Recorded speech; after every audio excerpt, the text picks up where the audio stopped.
muncar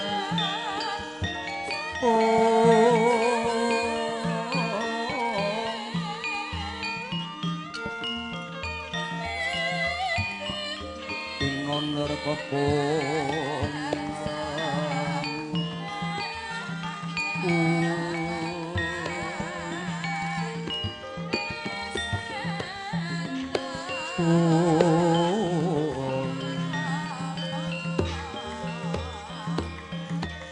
kasolan pacari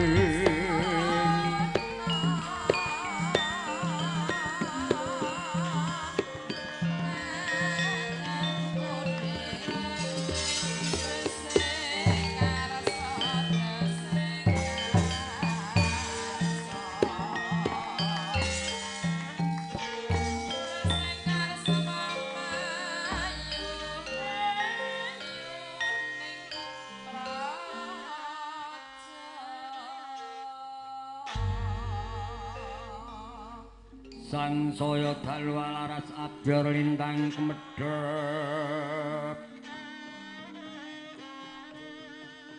tutusono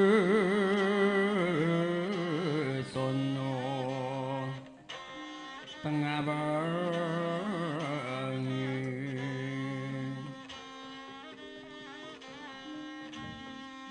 kula meneng kandhaning Pito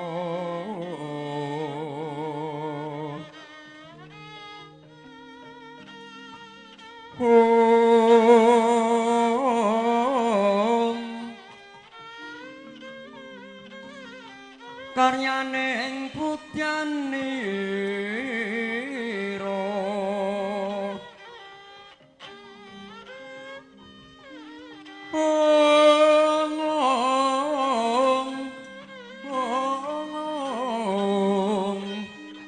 risang dwicara ambrengeng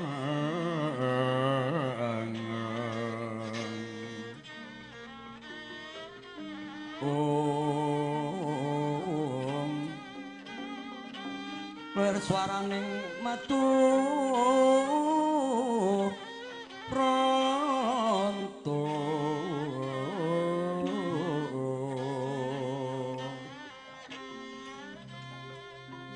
manungsa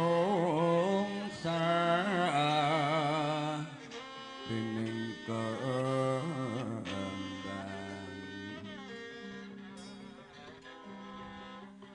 hiler-hiler tangune wong sumilir tak ijo layo-layo tak anggota mantenannya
nalika semono raminggene samya Bandayuda Bandawapati wadyabala saking Ndarawati mangsa yuda kalan wadyabala saking negari Pusar Bumi.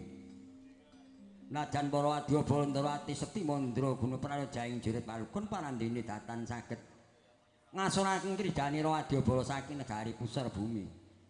Milajeng sedaya para wadyabala Ndarawati sami tinggal granggang colong playu dene sami ngusi pagesanganira sowan-sowan. Prabu Bathara Resna ingkang usarimbit kelan Naraka Nalendra Mandura sigra minta selaya kelan Kadaira nata Pandhawa.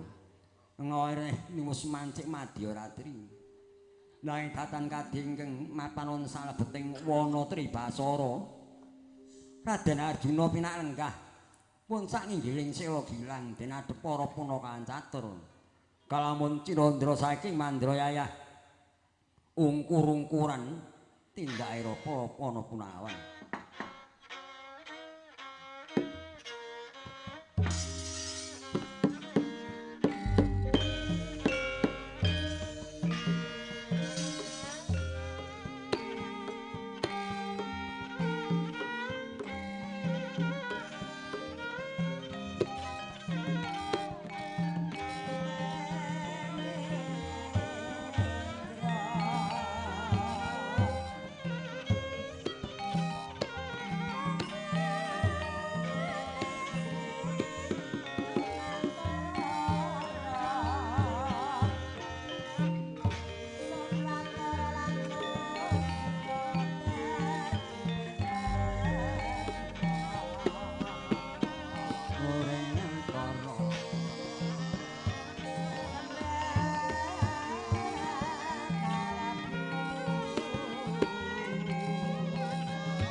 Inggih punika warnane ingkang mapan wonten salebeting wana Tribasara.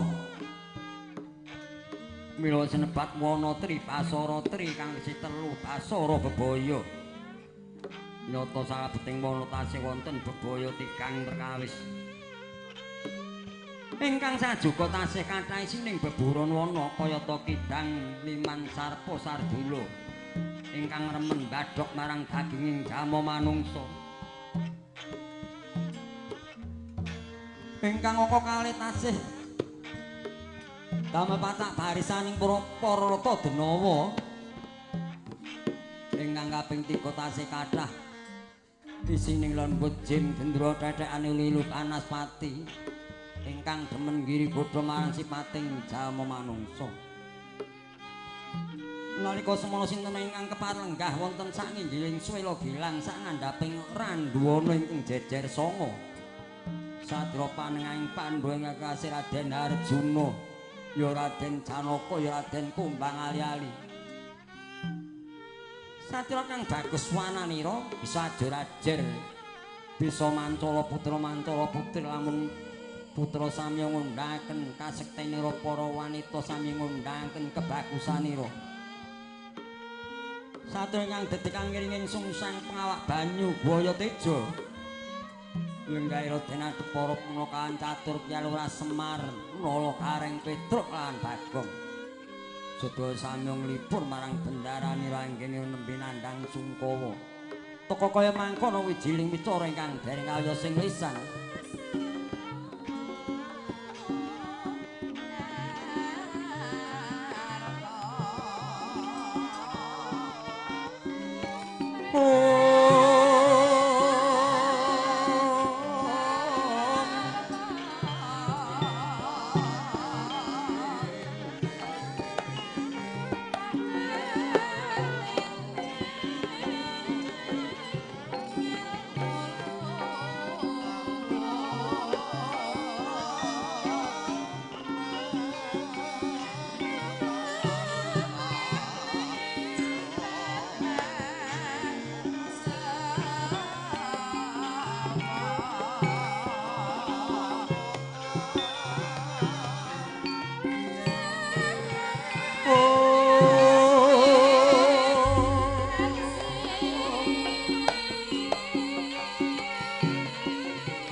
surum dewangkara kingkin bermangus wamung kang lanyon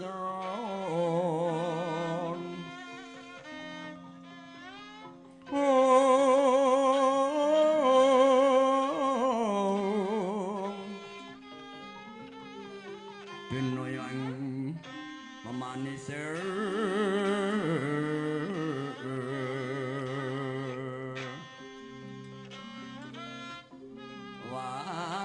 manira layung kumbakucem rahnya maratan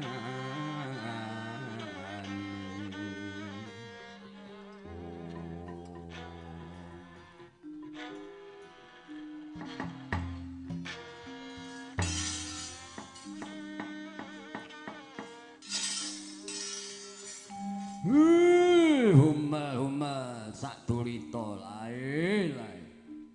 Monggo Ndara kula aturi paring dawuh menapa ingkang panjenengan penggayaken wontenipun namung tansah ning kados dene. Banyu meneng kados tugu. Banyu kena dinajaki sapa ngerti budine menungsa maka sak lembut-lembuting banyu sing lembut budine manungsa. Monggo nggih Gus. Kula aturi paring damnai wonten reruwet kenging dipun udari. Wonten godha kenging dipun nalar. Menapa ingkang dipun penggalaken nggih Den? Kembang gedang sapa sing tak tutke nek ora Ndara Arjuna lae. Woe ngaren monggo kula aturi eling nggih Gus kalih para punakawan. Bonang alit ampun dipun terus-terusaken anggenipun nandhang Sungkawa. Kena alit metutuk. Wah. Wong gerang banget kok ya nganggo parian. Monggo nggih Den kula aturi paring dawuh. Menapa ingkang dipun penggalaken lho.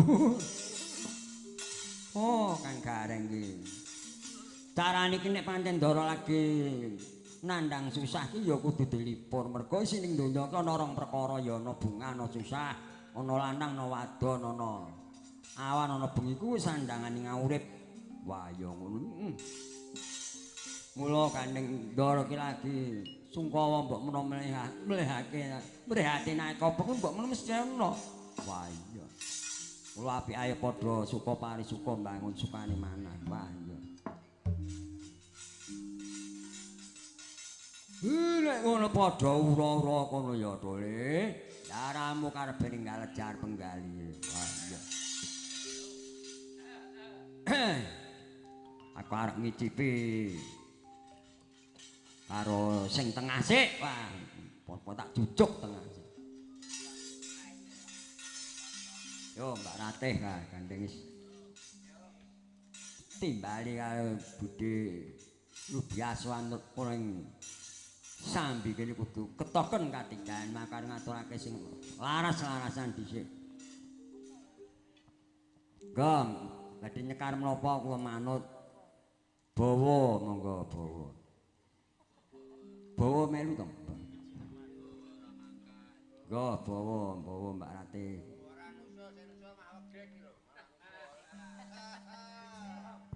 Ora aduh ponakku kekene. Lambene beskat nggokno tokno kamono.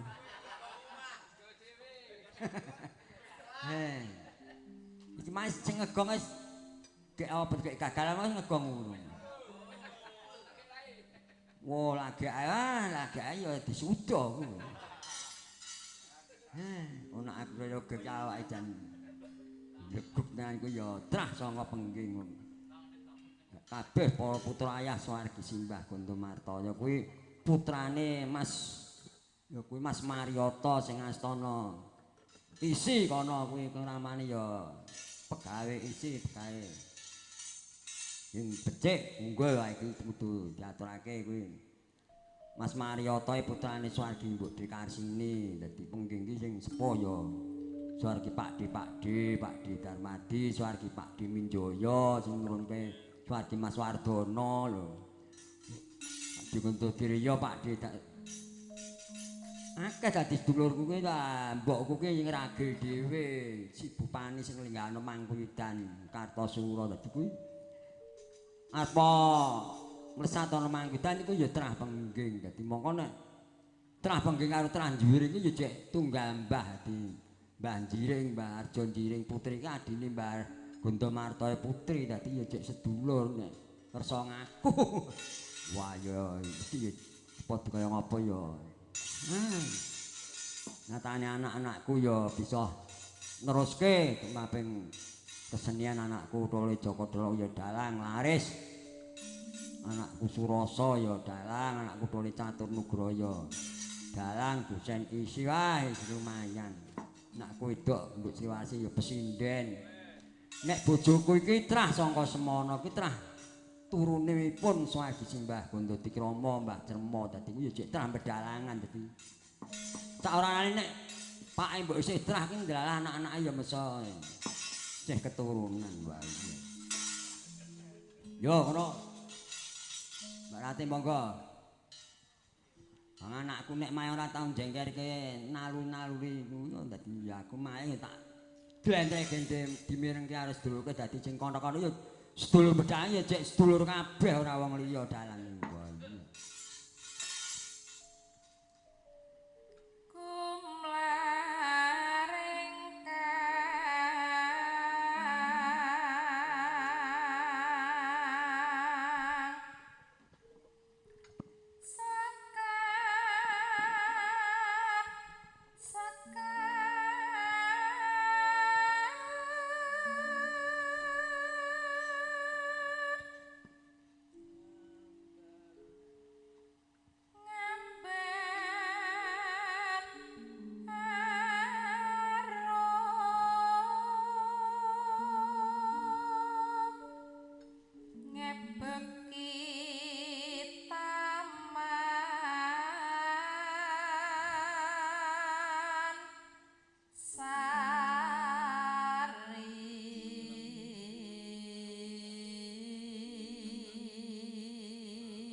Kewas ayu tumpakane yo Pajero.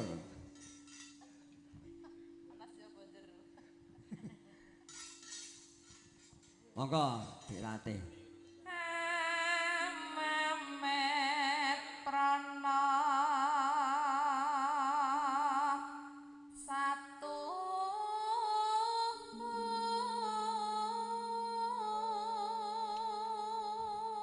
Buya weton kok isi saka SMKI sareng saya pinter wah. Muga-muga putuku Nduk Uut ya ben kaya Dik Ratih ben pinter sampean. Wah. Ya wong teh kaya ndongake.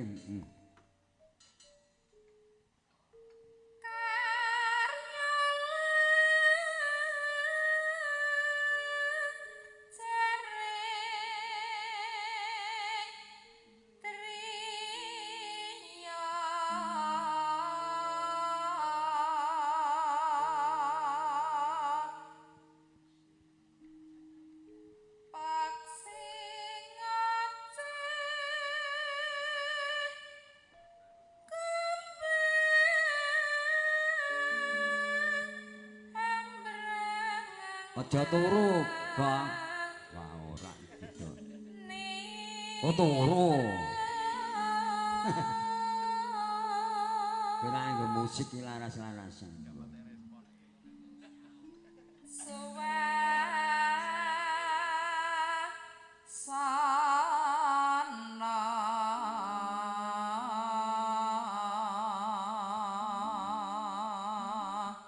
Aku sing paling hebat iki wong sing betah melek lho. Oh, ganjarane gedhe, paringi keselamatan, umure, rezekine lancar. Lho niku saestu lho niku lho. Nyatane kancane Pak Slamet do almarhum kabeh lho, Pak Slamet, Pak Tono jek.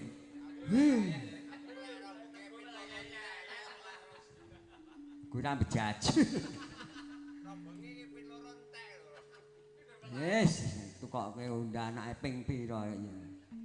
Aku yo nganggo yo nuruti senengan yo siji. Aduh. Kuwi gane ngombeni pil sore ngat. Sore diombe bengi ngantuk. Hendek